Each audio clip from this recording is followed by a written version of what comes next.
샬롬 샬롬 샬롬 샬롬 샬롬. 하나님 사랑합니다. 여러분 주 안에서 사랑합니다. 오늘 예레미야 47장 말씀이죠. 46장에 이어서 열국에 대한 두 번째 심판 예언으로 블레셋의 멸망을 다루고 있는 그러한 46장입니다. 46장 이어서 블레셋은 주전 608년 무기토 전쟁 후에 느고가 침략을 했어요. 애굽이 유다 왕국의 거짓 친구로서 유다를 괴롭힌 것처럼 블레셋 역시 이스라엘의 영원한 적이기도 하죠. 하나님은 선민을 괴롭히는 국가를 반드시 심판하시는 분이었기 때문에 블레셋 또한 멸망케 될 것을 예언한 것입니다. 북방으로부터 임할 재난에 대해서 전체 한번 살펴봅니다. 오늘 본문은 47장 1절에서 7절까지 그리고 48장 47절 한 절입니다. 그래서 야훼께서 이를 명령하셨은즉 이렇게 말씀하고 있죠. 46장 1절을 제가 한번 잠깐 보도록 하죠. 47장 1절. 바로가 가사를 치기 전에 블레셋 사람에 대하여 선지자 예레미야에게 임한 야훼의 말씀이니라 이렇게 시작이 됩니다. 북방으로부터 임할 재난에 대해서 말씀하세요. 하나님의 말씀이 임했죠. 바로가 가사를 치기 전에 블레셋에 관한 하나님의 말씀이 선지자 예레미야에게 임했다. 바로가 가사를 치기 전에 2절입니다. 야훼께서 이와 같이 말씀하시되 보라 물이 북쪽에서 일어나 물결치는 시내를 이루어 그 땅과 그 중에 있는 모든 것과 그 성읍과 거기에 사는 자들을 휩쓸리니 사람들이 부르짖으며 그 땅 모든 주민이 울부짖으리라. 군마의 발굽소리와 달리는 병과 바퀴가 진동하는 소리 때문에 아버지의 손맥이 풀려서 자기의 자녀를 돌보지 못하리니 이는 블레셋 사람은 유린하시며 두로와 시돈에 남아있는 바 도와줄 자를 다 끊어버리시는 날이 올 것이니라. 야훼께서 갑돌 손에 남아있는 섬에 남아있는 블레셋 사람을 유린하시리라. 가사는 대머리가 되었고 아스글론과 그들에게 남아있는 편지가 잠잠하게 되었나니 내가 내 몸 베기를 어느 때까지 하겠느냐. 오라 야훼 칼이여 네가 언제까지 쉬지 않겠느냐. 내 칼집에 들어가서 가만히 쉴지어다. 야훼께서 이를 명령하셨은즉 어떻게 잠잠하며 쉬겠느냐. 아스글론과 해변을 치료하여 그가 정하셨느니라 하니라. 47장은 1절에서 7절까지가 끝이에요. 그렇죠? 그래서 이 가사를 치기 전에 블레셋에 관한 하나님의 말씀이 선지자 예레미야에게 임했고 예레미야는 하나님의 선지자로서 그의 모든 사역 활동은 하나님의 말씀을 바탕으로 계속해서 이어집니다. 선지자는 자신의 생각을 사람들에게 알리는 사람이 아니죠. 바벨론에 관한 하나님의 말씀이 예레미야에게 임할 때는 무기토 전쟁이 발생한 주전 608년 이전입니다. 블레셋 사람에 대해서 임한 말씀이 1절에 바로가 이 가사를 치기 전에 블레셋 사람에 대하여 선지자 예레미야에게 임한 야훼의 말씀이니라 이렇게 시작되죠. 모든 것이 야훼의 것이다. 시편 24편 1절입니다. 땅과 거기에 충만한 것과 세계와 그 가운데 사는 자들은 다 야훼의 것이로다.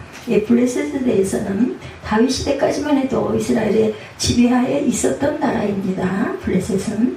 그러나 이스라엘 왕국이 남북으로 분열된 이후에 블레셋은 유다에게 위협적인 존재로 변합니다.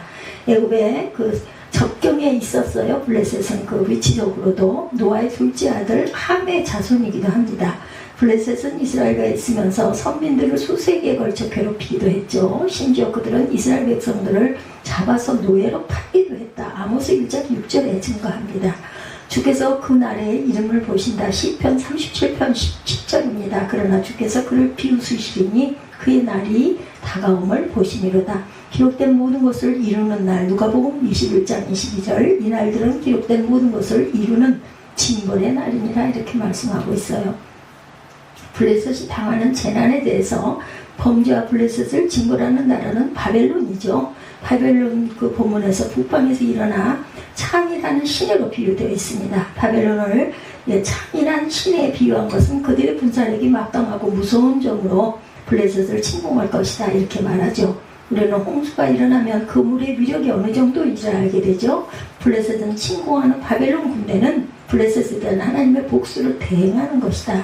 하나님은 누구의 죄악이든지 이것을 묵인하는 일이 도무지 없으시다. 죄에는 반드시 형벌이 따르는 법이므로 죄와 짝하는 사람들은 형벌을 피할 수가 없습니다. 히히하하하고 약한 자를 누르고 그저 업신여기고 해도 결국은 본인이 돌려받는다는 것. 그래서 심은 대로 거둔다. 제가 요즘에 이런 말씀이 계속 마음에 옵니다. 따라서 우리 성도들은 모든 불의에서 떠나며 악은 모든 모양이라도 버리도록 이렇게 힘써야 된다. 불의한 자는 하나님 나라를 절대로 유혹으로 받지 못하며 악을 뿌리면 재앙을 거둘 수밖에 없어요. 고린도전서 6장 9절에서 10절입니다. 의한 자가 하나님의 나라를 유혹으로 받지 못할 줄을 알지 못하느냐. 유혹을 받지 말라. 음행하는 자나 우상 숭배하는 자나 간음하는 자나 탐색하는 자나 남색하는 자나 도적이나 탐욕을 부리는 자나 술 취하는 자나 모욕하는 자나 속에 빼앗는 자들은 하나님의 나라를 유혹으로 받지 못하리라. 그 벌을 돌이키지 않으세요. 아모스 1장 6절 말씀입니다. 여호와께서 이와 같이 말씀하시되 가사의 서너 가지 죄로 말미암아 내가 그 벌을 돌이키지 아니하리니 이는 그들이 모든 사로잡은 자를 끌어 에돔에 넘겼습니다. 이렇게 말씀하고 있습니다. 강물의 흉흉함 같다고 예레미야 46장 8절에 애굽은 나일강이 불어난 같고 강물이 출렁임 같도다. 그가 이르되 내가 일어나 땅을 덮어 성읍들과 그 주민을 멸할 것이라 이렇게 말합니다. 블레셋이 멸망하는 날이 다가와요. 그렇죠? 엄청난 시련과 재난이 옵니다. 북방에서 일어난 바벨론 군대는 블레셋의 사정과 형편을 조금 더 고려하지 않습니다. 그래야 블레셋이 당하는 피해는 아주 대단했다라고 하죠.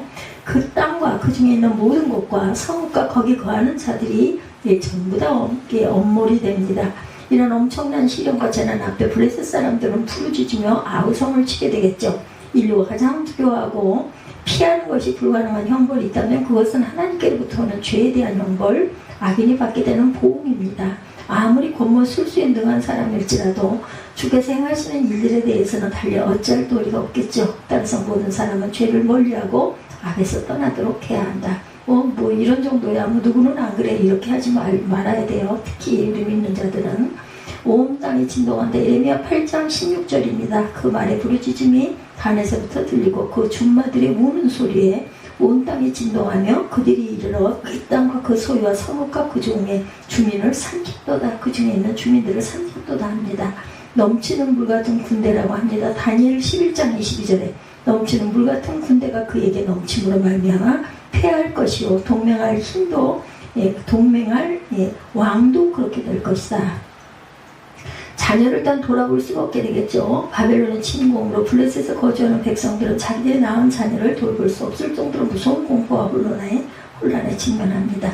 아비의 손이 풀려서 그 자녀를 돌아보지 못한다는 말씀은 강한 대적이 돌진해 오는데 질려서 대적할 용기를 상실한 채 속수무책이 된 블레셋을 가리킵니다. 너무나 상황이 급박함으로 자신의 생명처럼 아끼고 사랑하는 자녀들까지도 돌볼 마음의 여유가 없게 되었다. 그래서 병거들이 급히 동한다. 이러면 46장 9절입니다. 말들아 달려라. 병거들아 정신없이 달려라. 용사여 나오라. 방패잡은 구숫사람과 풋사람과 팔을 남기는 후돔 사람이여 나올지니라 하거니와 도움을 구하던 나라가 멸망을 합니다. 이사야 20장 6절입니다. 그날에 이 해변 주민이 말하기를 우리가 믿던 나라 곧 우리가 아수르 왕에게서 벗어나기를 바라고 달려가서 도움을 구하던 나라가 이같이 되었은즉 우리가 어찌 등에 피하리로 하리니. 애굽이죠. 애굽. 남은 자가 없게 됩니다. 하나님께서는 그 각돌 섬에 남아있는 블레셋 사람을 멸하겠다고 하셨어요. 여기서 각돌이란 그레데스금의 별명입니다. 블레셋 사람들은 동족인 블레셋 사람이 당하는 위협에서 구하기 위해 먼저군을 보내어 도와줄 것. 그러나 하나님은 인간의 연합까지도 무력하게 만드셨어요. 하나님의 심판이 블레셋에 미칠 때 블레셋 사람들 모두 진멸되고 마는 것처럼 이 땅에서 하나님의 심판을 피할 자는 누구도 없다. 대적에게 원수가 없는 보수이죠. 이러면 46장 10절입니다. 그날은 주 만군의 야훼께서 그의 대적에게 원수 같은 보복이라 칼이 배부르게 삼키며 그들의 피를 넘치도록 마시는 주 만군의 야훼께서 북쪽 유브라데 강가에서 희생제물을 반드시 받으실 것이니라. 모든 돕는 자를 멸해버립니다. 에스겔 30장 8절입니다. 내가 애굽에 불을 일으키며 그 모든 돕는 자를 멸할 때 그들이 나를 야훼인 줄 알리라. 이렇게 말씀하죠. 쉬지 아니하는 야훼 칼입니다. 가사와 아스글론의 폐마. 가사와 아스글론은 블레셋의 아주 중요한 도시예요. 그러나 그들은 바벨론의 침공으로 모든 것들이 탈취당하고 수치를 당하게 됩니다. 가사에는 슬플 때 머리를 깎는 풍습이 있었고 에스글론을 이렇게 에스콜론은 베는 풍습이 있었다고 그래요. 성경에서는 머리를 깎는 것은 극히 미천해진 것, 부끄러움을 당할 표시이며 몸을 베는 것은 신의 동정을 얻기 위한 미신적인 행위였다고 합니다. 이런 블레셋 사람들에게 하나님은 어느 때까지 몸을 상하게 하며 우상에 매달리겠느냐 말씀하십니다.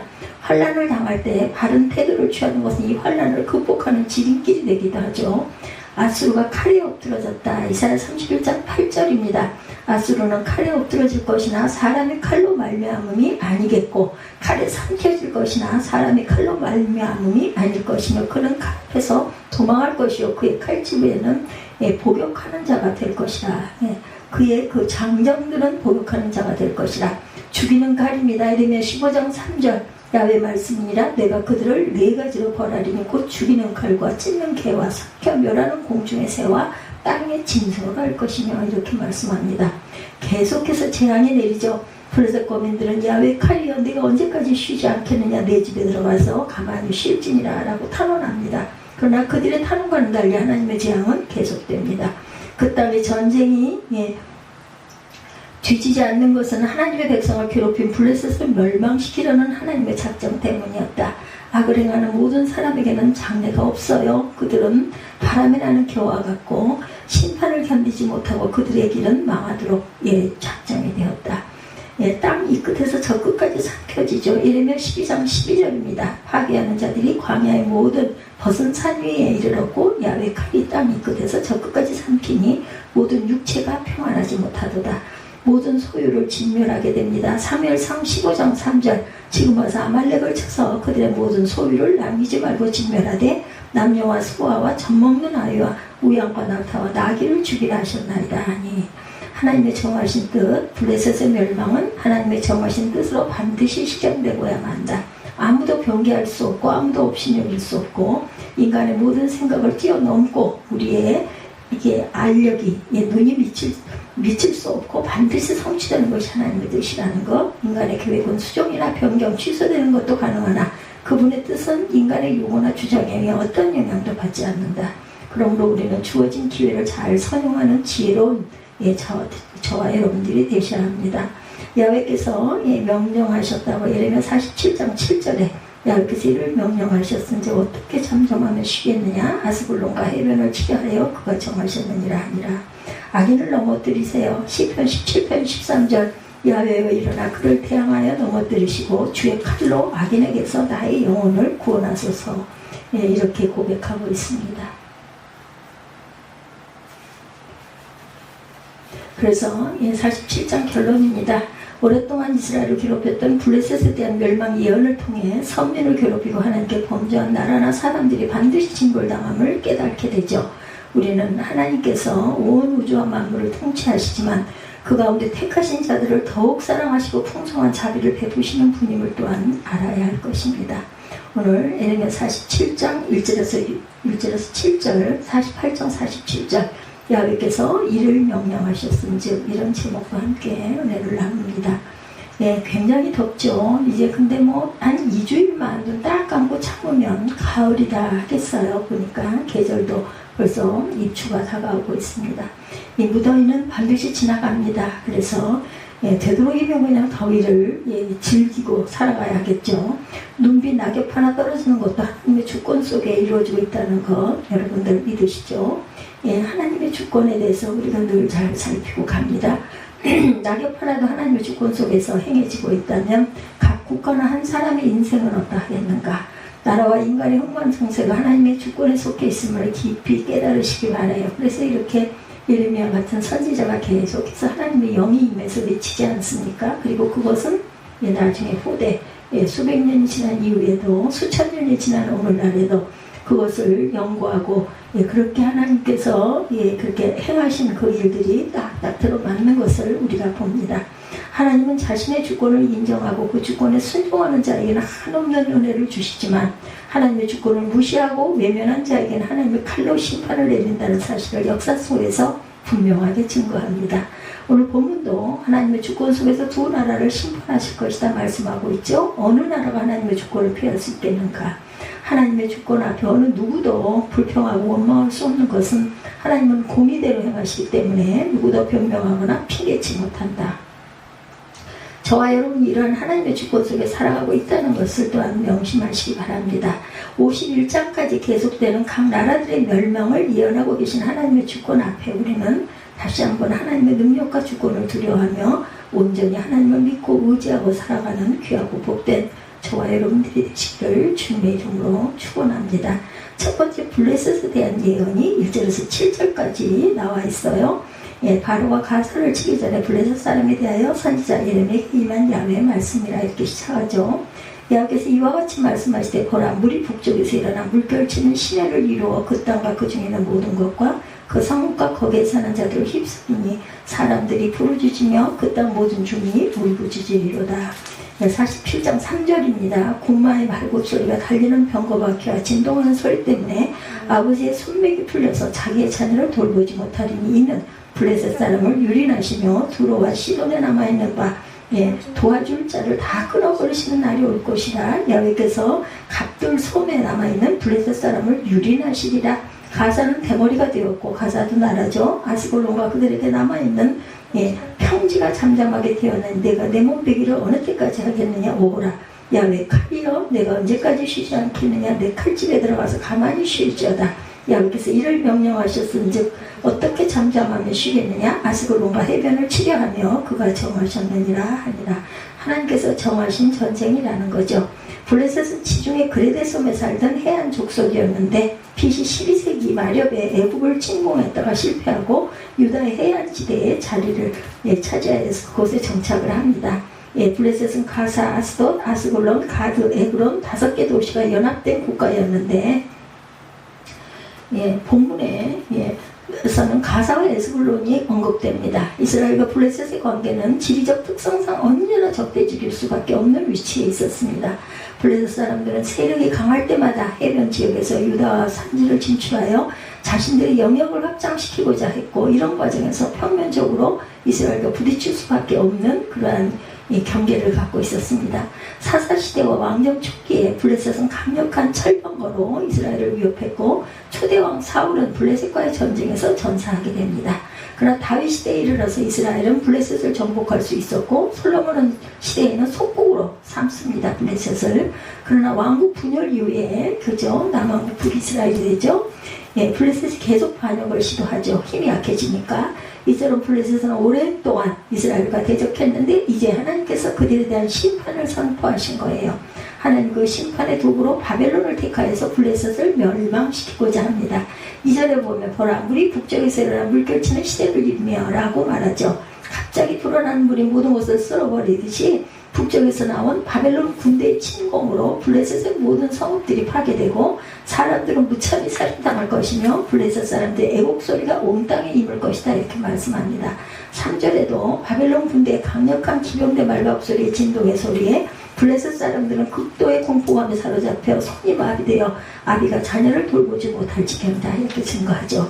자신의 생명을 돌아보지 않고서라도 자녀를 돌보아야 하는 것이 부모의 본능인데 너무 겁에 찔려 본능마저 상실했다. 이런 묘사는 블레셋을 침략하는 바벨론 군대의 위력이 얼마나 엄청난 것인지를 보여줍니다. 4, 5절을 주목해봅니다. 바벨론 군대의 침공으로 블레셋이 완전히 멸망당할 것이라고 예언하죠. 두로와 시도는 이스라엘 북쪽의 지중해 연안에 위치한 베니게의 망대 항구 도시인데 당시 같은 지중해 연안에 위치한 블레셋과는 동맹관계에 있었다. 바벨론 군대는 블레셋을 치기 전에 블레셋과 동맹을 맺었던 두 도시도 멸망시키실 것이라고 하죠. 그리고 갑돌섬에 있는 블레셋 사람들도 멸망당할 것이라고 합니다. 갑돌섬은 블레셋 사람들의 근거지인 그레데 섬을 가리킵니다. 주목할 것은 야훼께서라는 말을 주목해야 합니다. 이런 모든 일은 하나님이 계획하고 계시다. 5절에도 보면 블레셋에서도 가사는 대머리가 될 것이고 아스글론은 평지가 될 것이다 이렇게 말하죠. 블레셋 백성들은 자신들의 통한 그 표현을 나타낸 풍습으로 자신들의 몸을 칼로 베며 슬퍼할 것이라는 거예요. 6절에도 보면 블레셋 사람들은 자신들에게 임하는 심판이 야훼 칼이라는 사실을 깨닫고 있다는 거 제발 좀 그만 멈춰달라는 것이죠. 그러나 이미 작정하신 하나님의 심판의 칼은 멈춰지지 아니할 것이다. 7절에도 야훼께서 이를 명령하셨은즉 어떻게 잠잠하며 쉬겠느냐. 아스글론과 해변을 치려하여 그가 정하셨느니라 이렇게 말씀하죠.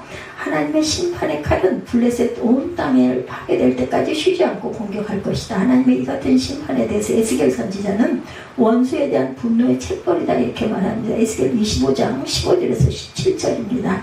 주 야훼께서 이같이 말씀하셨느니라. 블레셋 사람이 옛날부터 미워하고 멸시하는 마음으로 원수를 갚아 진멸하고자 하였도다.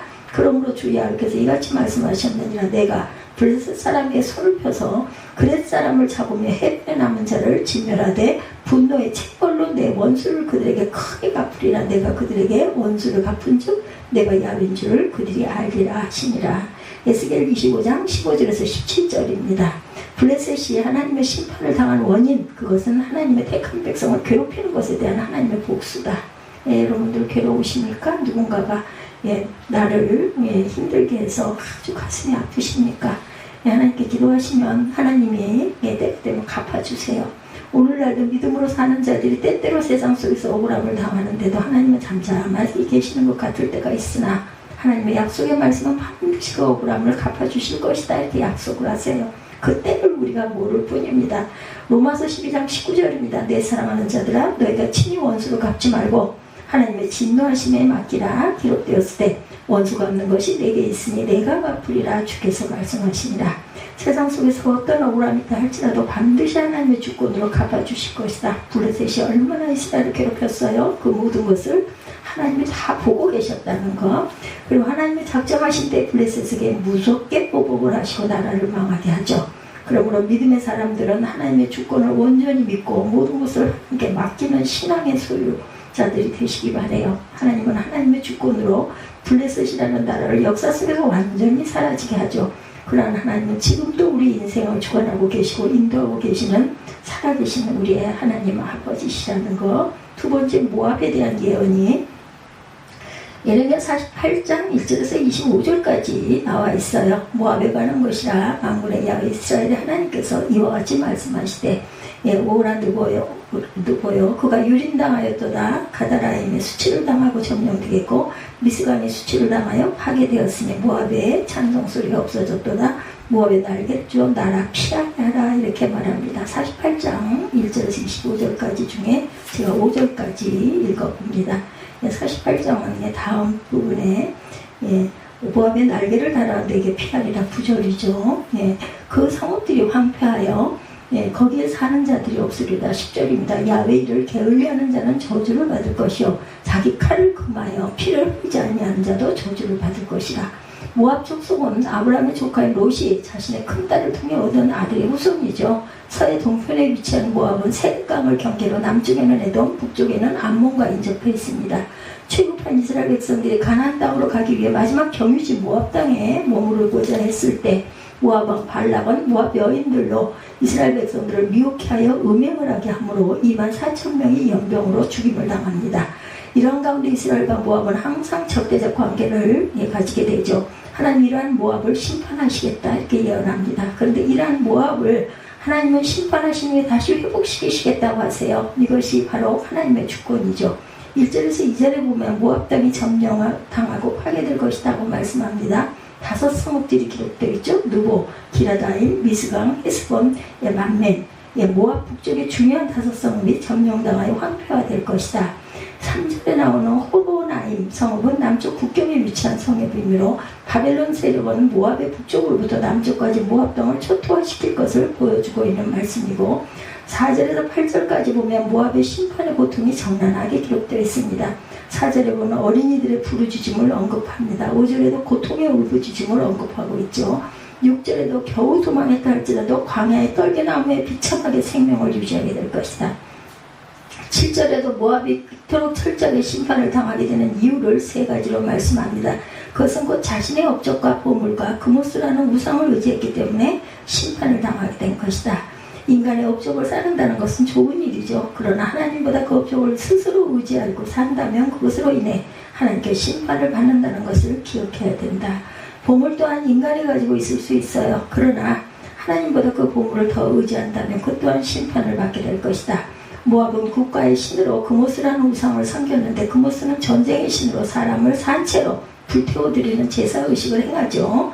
하나님의 우상 섬기는 자들은 반드시 심판하신다는 것을 우리가 명심해야 할 것이라는 것.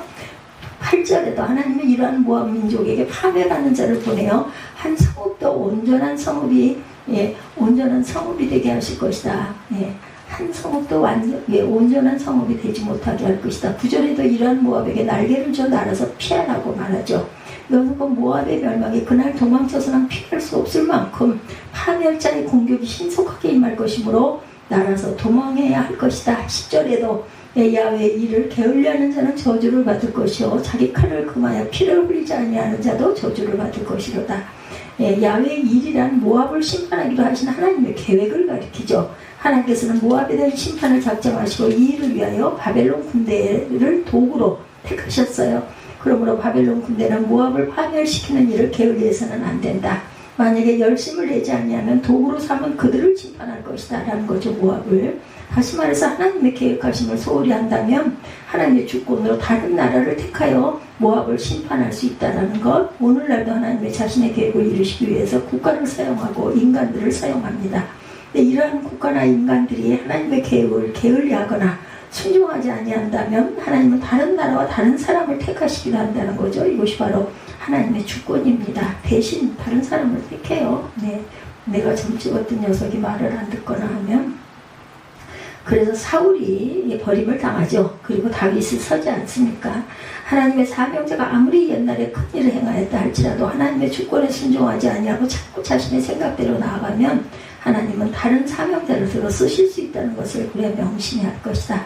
하나님이 우리에게 원하시는 마음은 변하지 않는 마음을 원하세요. 하나님의 마음은 변치 아니하시는 분이다. 사람의 마음이 변하기 때문에 마음이 변한 자들과는 함께 하실 수 없는 것이지 하나님 마음이 변하신 것이 아니죠. 사무엘상 15장 29절입니다. 이스라엘의 지존자는 거짓이나 변개함이 없으시니 그는 사람이 아니심으로 결코 변개하지 아니하심이니이다. 예수님보다 자신의 업적을 더 의지하고 보물을 의지하고 우상을 섬기는데 어떻게 그런 자들과 함께 할 수 있겠는가.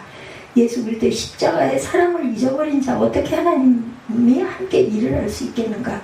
예수님의 일을 게을리하는 자가 되지 않아야 되겠죠. 무엇이 먼저고 나중인지를 깨달으며 살아가는 지혜로운 저와 여러분이 되시기 바라요. 항상 영적인 일에 먼저 깊은 관심을 가지고 살아가는 귀하고 복된 저와 여러분들이 되시기를 주님의 이름으로 축원합니다. 세 번째, 모압이 심판당하게 된 원인에 대해서 48장 11절에서 25절까지 증거하고 있습니다. 모압은 젊은 시절부터 평안하고 포로도 되지 아니하였으므로 마치 술이 그 찢기 위에 있고 그 그릇을 저 그릇으로 옮기지 않은 것 같아서 그 맛이 남아있고 냄새가 변하지 아니하였도다. 12절입니다. 그러므로 야훼께서 말씀하십니다. 날이 이르리니 내가 술을 옮겨 담는 사람을 보낼 것이라. 그들이 기울여서 그 그릇을 비울 것이다. 25절입니다. 모압의 뿔이 잘렸고 그 팔이 부러졌도다. 야훼의 말씀입니다. 지리적으로 모압은 변방으로 치우쳐 있었기 때문에 외세에 큰 침략 없이 비교적 평안을 누릴 수 있었어요. 그러나 이제 그들에게는 멸망의 날이 이를 것이다. 11절에 보면 평안을 누리던 모압의 평안한 상태를 오래된 술에 비유하죠. 이리저리 옮겨 담지 않고 한 그릇에 오랫동안 보존한 술은 아주 맛이 좋죠. 오랜 세월 동안 한 곳에 정착하여 평안한 삶을 살아온 모압은 오래 보존의 맛이 좋아진 술과 같다는 거예요. 그러나 이제 모압의 평안은 끝이 날 것이다. 12절에 보면 하나님께서 술을 옮겨 담는 사람을 보낼 것이다 하셨어요. 하나님이 보낸 자는 술만 옮긴 것이 아니라 술을 기울여 쏟아버리고 그릇마저 깨뜨려 버리실 것이다. 그렇게 모압이라는 것을 깨뜨리기로 작정하신 이유를 13, 4절에 언급합니다. 모압은 하나님이 가장 싫어하는 두 가지를 다 행했어요. 그 첫째로 앞에서 언급했던 금오수, 우상을 섬겼기 때문에, 둘째는 교만입니다. 우상과 교만은 함께 짝걸리고 붙어 다녀요. 우상을 섬긴 자는 교만할 수밖에 없고 교만한 자는 자신도 모르게 우상을 섬기고 있는 자라는 것을 명심해야 되겠다. 하나님은 우상을 섬기는 자도 반드시 멸하시지만 교만한 자도 멸하십니다. 베드로전서 5장 5절이죠. 하나님은 교만한 자를 대적하시되 15절부터 17절까지 이런 모압은 철저하게 심판을 받아 성읍도 사라질 것이고 장정들도 죽임을 당할 것이다 하시죠. 17절에 보면 주변의 나라들이 모압의 멸망의 소식을 듣고 강한 막대기 아름다운 지팡이가 부러졌도다 이렇게 말하고 있습니다. 18절부터 25절까지 모압의 12개 성읍의 이름들이 기록되고 있는데 이것은 곧 모압 모든 성읍이 파멸될 것이라는 사실을 언급한다. 특히 18절에 나오는 다본의 성읍은 모압의 큰 성읍으로 군사 요충지였어요. 그러나 이러한 군사 요충지도 바벨론의 세력에 의해서 요새는 무너질 것이라는 것. 25절에 보면 모압의 뿔이 잘렸고 그 팔이 부러졌도다 야훼 말씀이니라. 모압의 몰락을 비유적으로 표현한 것인데 모압의 모든 권세와 힘과 영광이 완전히 몰락할 것을 강조하죠. 모압도 블레셋처럼 바벨론의 세력에 의해 완전히 멸망하고 역시 속으로 사라진 나라가 되었어요. 참으로 하나님의 주권이 두려운 것입니다. 우리가 역사 속으로 사라진 이러한 나라들이 한두 나라가 아니죠. 뭐 해가 지지 않는 나라라는 나라도 그죠? 예, 금방 무너지지 않습니까? 대영 제국 같은 거. 주변 나라들로부터 강한 나라로 아름다운 지팡이로 불리우던 모압이지만 하나님의 계획된 심판 앞에는 피하지 못한다. 모압이 심판받은 원인, 우상과 교만 때문이다. 우상을 섬기는 나라와 개인은 반드시 하나님의 심판을 철저히 받는다는 것을 명심하고 어떤 우상도 섬기는 저와 여러분이 되셔서는 안 되겠죠. 우상을 섬기는 것 하나님이 가장 싫어하지만 그와 반면에 교만한 자 또한 하나님이 가장 싫어합니다. 교만한 자의 특징은 자기 의를 드러내기를 좋아하는 것.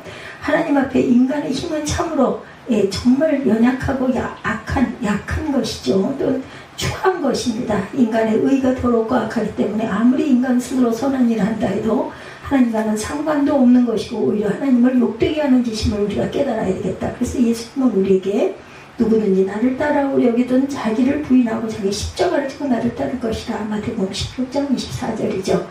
교만한 자는 절대로 자기 자신을 부인하지 못해요. 나를 부인하지 못하는 나라는 그림자에 가려져서 예수님을 볼 수가 없습니다. 오늘날 미국이 무너져가고 있는 것은 미국이 그동안 하나님 없이 하나님 앞에 너무나 교만했다. 미국은 그동안 유일의 초강대국이라는 걸 자부하고 세계 국가 위에 군림했는데 인류의 평화를 위한다는 명목으로 불법적인 전쟁도 불사합니다. 이라크 침입도 대량 학살 무기를 후세인이 보유했기 때문에 이라고 이유를 붙였지만 석유 확보가 그 목적이라는 것은 모든 사람이 다 알죠. 이러한 미국 제일주의와 이기적인 행태를 끝이 없을 것이다. 그 정정에 오바마가 있습니다. 오바마는 터키에서 미국을 더 이상 기독교 국가가 아니라는 연설을 했다고 하네요. 이는 미국이 독립하게 된 것과 오늘날 세계 초강대국이 된 것이 하나님의 일방적인 권위와 은합 가운데 이루어진 것임을 잊어버린 배은망덕이라는 것. 그리고 하나님 없이도 앞으로 미국이 계속해서 세계 유일의 초강대국 지위를 유지하고 얼마든지 번영할 수 있다는 교만의 극치를 부리고 있습니다. 오바마는 작년에는 동성애자들의 백악관으로 불려진 동성애자들도 존중받아야 마땅한 권리가 있다고 수년 전에 이렇게 얘기를 했죠. 최근에는 뉴욕이 동성애자 결혼을 또한 합법시키기도 합니다. 소돔과 고모라가 왜 하나님의 심판을 받았어요? 동성애 등 성적인 타락이 크게 달했을 때 하나님의 유황불로 소돔과 고모라를 철저히 심판하셨죠. 미국이 지금 소돔과 고모라와 같다. 대통령과 지도자들이 앞장서서 동성애를 옹호하고 합법적인 거리낌 없이 죄를 짓도록 부추기고 있는 것, 이런 것만 봐도 굉장히 정말 안타깝고 조마조마합니다. 미국은 하나님의 노를 격동하고 스스로 심판을 자초하고 있다는 것. 바벨론의 느부갓네살 왕이 이큰 바벨론을 내가 능력과 권세로 건설하여 나의 도성을 삼고 이것으로 내 위엄의 영광을 나타낼 것이 아니냐. 다니엘 4장 30절에 이렇게 교만을 뽐내다가 하나님의 심판을 받은 것처럼 미국 또한 멸망의 길을 가게 되지 않겠는가. 교만한 자의 특징 중에 하나는 자신이 교만하다는 것을 전혀 깨닫지 못하고 있다는 것. 이것은 곧 자기 자신을 돌아보지 못하며 살고 있다는 것입니다. 우리는 나 자신을 날마다 돌아보며 살아가는 지혜로운 저와 여러분들이 되시기 바라요. 자기 자신의 모습도 보지 못하는 자가 누구를 볼 수 있겠냐는 것이죠. 마태복음 7장 3절에서 5절입니다. 어찌하여 형제의 눈 속에 있는 티는 보고 내 눈 속에 있는 들보를 깨닫지 못하느냐. 보라, 내 눈 속에 들보가 있는데 어찌하여 형제에게 말하기를 나로 내 눈 속에 있는 티를 빼게 하라 하겠느냐. 외식하는 자여, 먼저 내 눈 속에서 들보를 빼어라. 그 후에야 밝히 보고 형제의 눈 속에서 티를 빼리라. 나를 보지 못하고 남을 판단하는 것이 곧 교만입니다. 예수님은 그런 자에게 외식하는 자라고 결론을 내려요. 외식하는 자가 받을 벌이 무엇일까? 마태복음 24장 51절입니다. 어미 때리고 외식하는 자가 받는 벌에 처하리니 거기서 슬피 울며 이를 갈리라. 천국에 가지 못하겠죠. 교만하지 않기 바래요. 잠언 16장 18절입니다. 교만은 패망의 성공이요 거만한 마음은 넘어짐의 앞잡이니라. 겸손한 자들이 돼야 합니다. 하나님은 교만한 자는 대적하지만 겸손한 자에게는 은혜를 주신다고 베드로전서 5장 5절에 증거합니다. 우리는 남을 판단하는 교만을 절대로 범하지 말아야 됩니다. 우리는 판단이 아니라 분별하는 저와 여러분이 되셔야 되겠죠. 판단에 대해 의로 기준으로 하는 것이라면 분별은 하나님이 주신 분별의 은사로 하는 것이다. 아버지가 진담한 탕자를 바라보는 눈이 바로 분별의 눈입니다. 그렇기 때문에 분별하는 사람에게는 하나님의 긍휼이 있지만 자신의 의로 판단하는 자들은 정죄와 비판만 있을 뿐이다.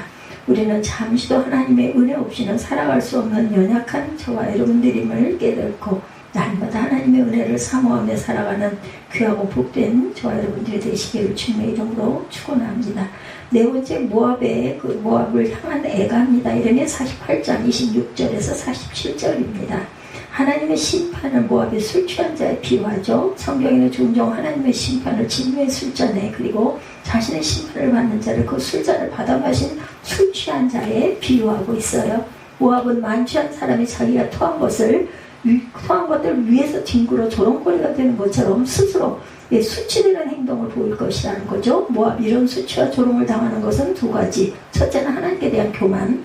교만은 앞에서도 말씀드렸듯이 하나님께 대한 대적행위라는 것을 깨달아야 되겠다. 사람들 앞에서 행한 교만이 하나님께 향한 교만이 된다는 것을 명심해야 된다는 겁니다. 29절에 보면 이러한 모압의 교만을 6가지로 교만, 심한 교만, 자고, 오만, 자랑, 거만입니다. 모압의 교만이 어느 정도였다는 것을 다 알 수가 있겠죠. 둘째는 하나님의 택한 백성을 조롱하였기 때문이다. 이스라엘이 하나님의 심판을 받아 큰 환난에 처해 있었을 때 모압은 이스라엘을 처벌받아 마땅히 도적인 양 취급하였고 머리를 좌우로 흔들어대며 조롱과 경매를 보냈어요. 이러한 모압이 이제 철저하게 만방의 조롱거리가 됩니다. 28절에 보면 모압 백성들은 전쟁을 피해 산으로 도망가서 숨어서 살 것이라는 거죠. 마치 산비둘기처럼 산속 바위 틈에 사는 처지가 될 것이다. 하나님은 자신의 택한 자들이 조롱당하는 것은 반드시 기억하셨다가 그 조롱의 대가를 분명히 갚아주신다는 것을 깨닫기 바랍니다. 그러므로 하나님의 택한 자들을 함부로 조롱하는 죄를 범하지 말아야 되겠다. 마태복음 10장 14, 5절입니다. 누구든지 너희를 영접하지도 아니하고 너희 말을 듣지도 아니하거든 그 집이나 성에서 나가 너희 발의 먼지를 털어버리라. 내가 진실로 너희에게 이르노니 심판날에 소돔과 고모라 땅이 그 성보다 견디기 쉬우리라. 30절에도 교만하고 조롱을 가하던 자들의 결과를 말씀하죠. 그들의 끝은 아무것도 먹지 못하는 허탄과 허망함으로 끝나게 될 것이다. 교만한 자의 끝이 패망이고 외식하는 자가 받을 벌을 받는데 무엇이 자랑할 게 있고 무엇이 남을 게 있겠는가. 자신들의 업적을 그렇게 자랑하며 큰소리치며 살던 그들은 결국 인생의 끝에 허탄함만 가지고 살다가 세상을 떠나게 될 것이라는 거. 2027년도 이제는 몇 달 안 남았어요. 그죠? 허탄한 한 해가 절대로 되어서는 안 됩니다. 26년 하반기 아름답게 지금부터라도 그죠? 이 여름 결단하는 저와 여러분들이 되셔서 하나님 보시기에 온전한 마음으로 돌이켜지기 바라요. 31절에 보면 하나님의 모압을 위하여 우시며 모압을 위하여 부르짖는다고 말씀해요. 비록 이방 민족이지만 죄로 인해 파멸당하는 자들을 향한 하나님의 긍휼하신 마음을 보여주고 있습니다. 본문을 유심히 살펴보면 유독 모압에 대한 하나님의 안타까운 마음이 보이고 있죠. 32절에도 내가 너를 위하여 물기를 아셀이 우는 것보다 더하리로다. 48장 32절 봅니다. 신마의 포도나무여 너는 가지가 바다를 넘어 아셀 바다까지 뻗었더니 너 여름과일과 포도 수확을 탈취하는 자가 나타나시 내가 너를 위하여 울기를 아셀에 우는 것보다 더하리로다. 기쁨과 환희가 옥토와 모압 땅에 빼앗겨졌도다. 내가 포도주 틀에 포도주가 끊어지게 하리니 외치며 밟는 자가 없을 것이라. 그 외침은 즐거운 외침이 되지 못하리라.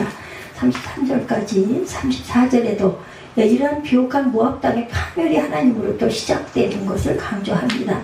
내가 포도주 틀에 포도주를 끊어지게 하리니라고 하시죠. 포도주 틀을 밟으며 외치는 그들의 즐거운 외침이 고통의 외침으로 바꾸어질 것을 말씀해요. 이렇게 된 원인을 다시 35절에서 언급하고 36절에서 하나님의 안타까운 마음을 표현하죠. 그러므로 나의 마음이 모압을 위하여 피같이 소리내며 라고 말씀합니다. 35절 보죠. 야훼 말씀이라 모압 산당에서 제사하며 그 신들에게 분향하는 자에게서 끊어지리라. 그러므로 내 마음이 모압을 위하여 피리같이 소리내며 나의 마음이 기레레스 사람들을 위하여 피리같이 소리내는 이는 그가 모든 재물이 없어졌습니다. 모든 사람이 대머리가 되었고 모든 사람이 수염을 밀었으며 손에 칼자국이 있고 허리에 굵은 배가 들렸고 모압의 모든 지붕과 거리 각지에서 슬피 우는 소리가 들리니 내가 모압을 마음에 들지 않는 그릇같이 깨뜨렸습니다. 야훼 말씀입니다. 38절까지 이렇게 되어 있죠. 39절에도 모압이 어찌하여 파괴되고 어찌해서 애곡하게 되고 조롱거리가 되었는가. 하나님 마음에 들지 않는 그릇이었고 하나님이 부끄러워해서 등을 돌렸다고 하죠. 하나님 보시기에 라는 말씀, 신기하게도 성경에 하나님 보시기에라는 말씀이 50번이 기록되어 있습니다. 사람들은 하나님보다 사람들 보기에 마음에 들도록 살아가고 있는데 진실로 영적인 그런 자라면 사람보다 하나님 보시기에 마음에 들도록 살아가야 하겠죠. 사람에게 비유를 맞추는 것보다.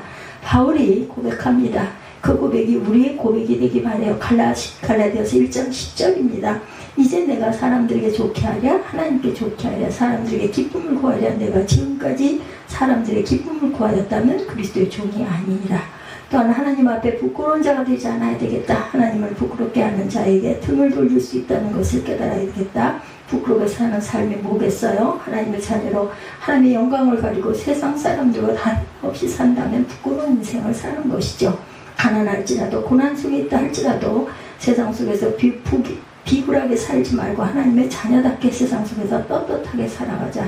누가복음 9장 26절입니다. 누구든지 나와 내 말을 부끄러워하면 인자도 자기와 아버지와 거룩한 천사들의 영광으로 올 때 그 사람을 부끄러워하리라. 하나님의 주권 속에 하나님의 섭리 속에 내가 살아가고 있다는 것을 확실하게 믿는다면 어떤 어려움이 와도 당당하게 살아가는 하나님의 택함받은 자들이 되어야겠죠. 40절에서 47절까지 하나님은 이제껏 말씀하셨던 모압의 멸망을 다시 한번 예언합니다. 40절에서 42절에 보면 모압의 멸망은 독수리처럼 날아오는 세력에 의해서 산고를 당하는 여인처럼 모든 성읍들이 점령당하고 무참하게 멸망하고 다시는 나라를 이루지 못할 것이라 하죠. 여기서 독수리는 바벨론 왕 느부갓네살을 의미하는데 하나님의 말씀대로 BC 580년 바벨론은 모압을 침략하여 모압의 모든 성읍을 초토화시키고 다시는 나라를 세울 수 없을 정도로 멸망시켜버렸어요. 역사가 증거를 하는 거죠. 43절에서 44절에도 하나님께서는 들짐승을 자주 다니는 길목에 함정이나 올무를 설치했다. 모압을 잡기 위해 함정과 올무를 놓아두셨는데 모압은 결코 이것을 빠져나갈 길이 없다고 하죠. 하나님이 작정하신 계획을 누가 막을 수 있겠는가. 45절의 말씀은 민수기 21장 28구절에 나타나고 있는 헤스본의 옛 노래를 인용해서 모압의 절망적인 파멸을 예언하고 있습니다. 하나님의 심판을 피하기 위해 모압 주민들은 강력한 요새인 헤스본 성으로 도망가지만 불과 화염이 도망간 자들을 태울 것이다. 그리고 살아남은 자들이라 할지라도 포로로 잡혀갈 것이라고 말하죠. 47절 말씀에 보면 모압에 대한 철저한 화기를 예언하신 하나님은 마지막 날에 포로로 잡혀간 모압 백성들이 돌아올 것이다. 바빌론이 바사왕 고레스에 의해 멸망하고 이스라엘 포로들을 석방할 때 그때 모압 백성들도 포로에서 돌아올 것이라고 이렇게 말씀하세요. 그러나 모압은 하나님의 예언대로 두 번 다시 나라를 세우지는 못하는 민족이 됩니다. 47절의 말씀 끝을 주목해보면 야훼 말씀이라 모압의 심판이 여기까지니라. 모압에 대한 하나님의 주권은 여기까지라는 거예요. 하나님의 주권이 끝나는 날은 국가가 되었든 인생이 되었든 완전히 끝나는 날임을 깨달아야 할 것이다. 모압의 심판에 반복적으로 나오는 하나님의 말씀은 곧 오늘날 하나님을 떠나 살아가는 자들에게도 하나님의 긍휼하심이 있다는 것을 보여주는 하나님의 마음인데 이러한 하나님의 긍휼하심이 완전히 떠날 때 나라의 역사는 인생의 역사는 더 이상 계속되지 못할 것이라는 것을 명심해야 되겠다는 거죠. 하나님 마음을 기쁘시게 해드리는 저와 여러분들이 되시기를 바랍니다. 또한 하나님 보시기에 부끄럽지 않은 택한 자들이 되시기 바라요.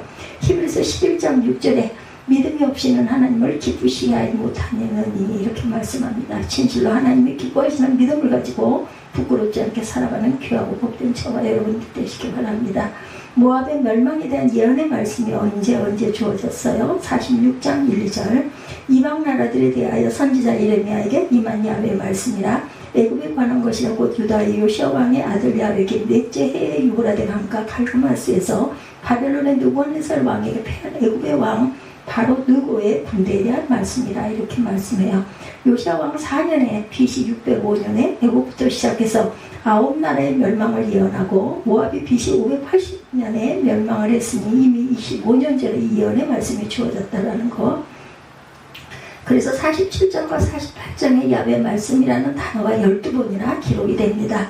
그 어떤 사람이 하신 말이 아니라 살아계신 하나님이 직접 예언하신 말씀이다. 이 말씀대로 블레셋과 모압은 역사 속에서 완전히 사라진 나라가 되었다. 멸망받기 25년 전에 블레셋이나 모압이나 이 말씀을 깨닫고 하나님께 회개하고 나왔더라면 두 나라의 역사를 오늘까지도 계속되고 있을 것인데, 우리들은 이러한 세상 역사를 주관하고 계신 하나님의 주권 앞에 다시 한번 두려움을 가지고 신실한 믿음을 가지고 살아가야 할 것입니다. 모압에 대해서 안타까운 마음을 가지고 계셨던 하나님의 마음을 기억하고 오늘날도 나에게 그러한 하나님의 안타까운 마음은 없는지 살펴보고 날마다 그리스도의 피로 죄사함받고 회개하며 살아가는 귀하고 복된 저와 여러분들이 되시기를 주님의 이름으로 축복합니다. 이렇게 해서 길었네요. 48장 47절까지 쭉 가다 보니까 예레미야 47장 1절에서 6절, 48장 1절에서 47절까지 전체 내용 봤습니다. 야훼께서 이를 명령하셨은즉 이런 제목으로 함께 은혜를 나눴습니다. 우리